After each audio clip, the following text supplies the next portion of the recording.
heard about Velma Barfield, aka the Death Row Grandma. Velma was born in 1932 in rural South Carolina, but raised near Fayetteville, North Carolina.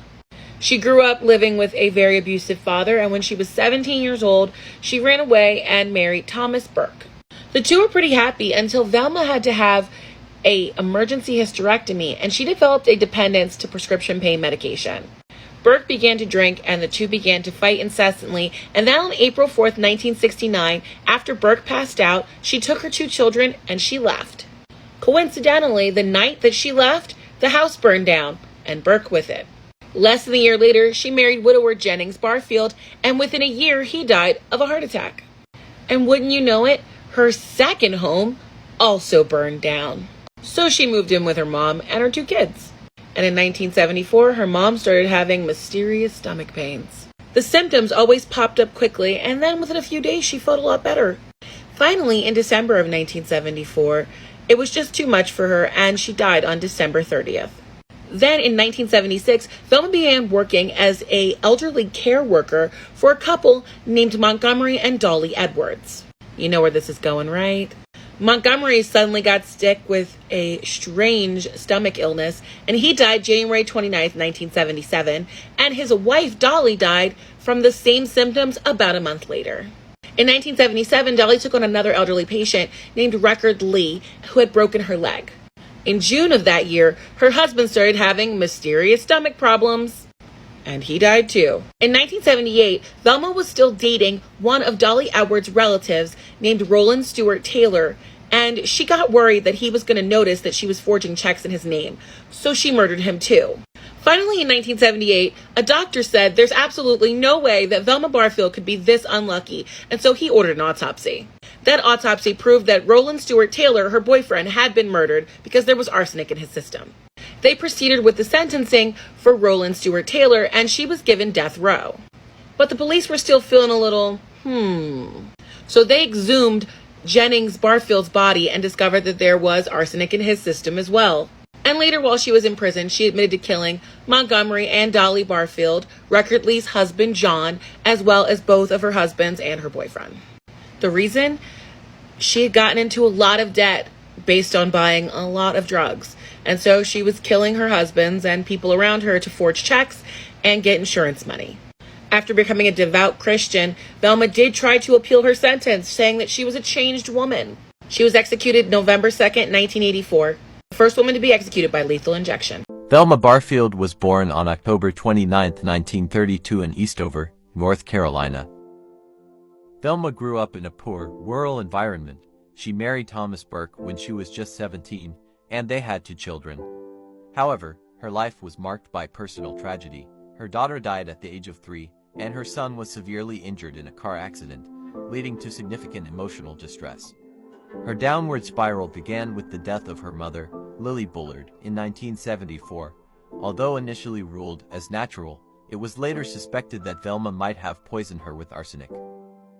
Over the next few years, several people close to Velma died under mysterious circumstances. John Henry Lee, her common-law husband, died in 1974. Initially thought to be from a heart attack, arsenic was later found in his body. Mildred and Dolly Edwards, her mother-in-law and sister-in-law, died in 1975. Both deaths were initially attributed to natural causes but were later linked to arsenic poisoning. Stuart Taylor, an elderly man Velma was caring for, died in 1976. His death led to the investigation that uncovered Velma's pattern of murder. Notoriously known as Death Row Granny, Velma spent several years on death row. On November 2, 1984, Velma Barfield was executed by lethal injection in North Carolina. Her execution marked the first time a woman was put to death in the U.S. since the death penalty was reinstated. Meet Velma Barfield, the grandmother who hid a terrifying secret. In the 1970s, Velma seemed like an ordinary Southern grandmother. She was warm, religious, and spent her days caring for the elderly and sick. But beneath the surface lay something sinister. Velma Barfield was America's first woman to be executed after the death penalty was reinstated. Her crime, poison. For years, Velma quietly poisoned those close to her, including her mother and boyfriend. She mixed arsenic into food and drinks, choosing her moments carefully to avoid suspicion. She claimed she was only trying to end their suffering, but as investigators looked deeper, a pattern emerged. After her arrest, Velma confessed to 6 murders. Her motivations? Money, desperation, or something darker.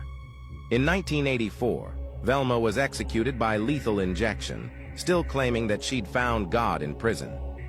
But was she repentant or just afraid? Velma Barfield, the grandmother. Nightmare. Days of not knowing where you are or what you've done. Her attorney would not allow her to say whether she knew what she was doing when she committed her crimes. But once confined in prison, Barfield says she found God. It's her relationship with God, she says, that has enabled her to survive her confinement. Living in prison every day is a struggle, even at its best. And I know that without him and his strength that has sustained me, I couldn't have made it even thus far.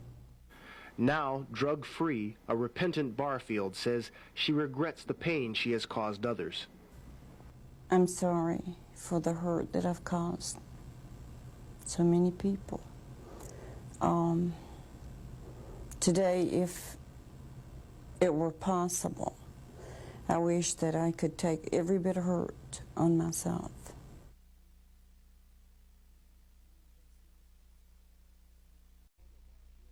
Velma Barfield was convicted and sentenced to die in 1978 for the poisoning death of her boyfriend. She also admitted poisoning 3 other people, including her mother. Barfield had been awaiting her sentence in the Women's Correctional Facility in Raleigh. But last week, for security reasons, say corrections officials, she was moved to Raleigh's Central Prison, where she is the only woman prisoner.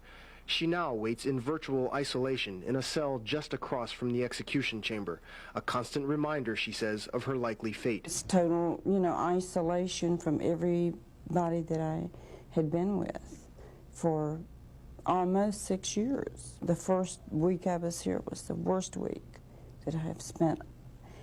Everything Barfield about says it. drugs led her to prison. She became addicted to tranquilizers, she says, during a rocky period in her life. The last 10 years was just like that, years of a drug. I am Velma Barfield.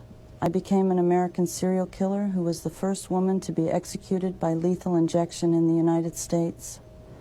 Experiencing abuse from my father as a child, I projected onto the men I married who suspiciously died through the following years. I became a caretaker after my mother fell ill and passed in 1974. During my years in the caretaking service, multiple clients turned into my victims, exhibiting the same symptoms of excessive vomiting, diarrheaing, and stomach pains as my mother. One of the victims, Roland Stewart Taylor, became suspicious of the fraudulent checks I was writing under his name, and I poisoned him with an arsenic and rat poison mixed toxin, the same I used on my prior victims up until this point. However, the timing of my arrest, along with the autopsies of the victims having the same arsenic poison in them, I was done for. I was convicted of Taylor's murder, despite eventually admitting to have committed 6 murders in total. Despite becoming a born-again Christian during my imprisonment and attempting to appeal, citing dissociative identity disorder as a reason for my crimes, I was given the death sentence, becoming the first woman in the United States to be executed after the 1976 reinstatement of capital punishment.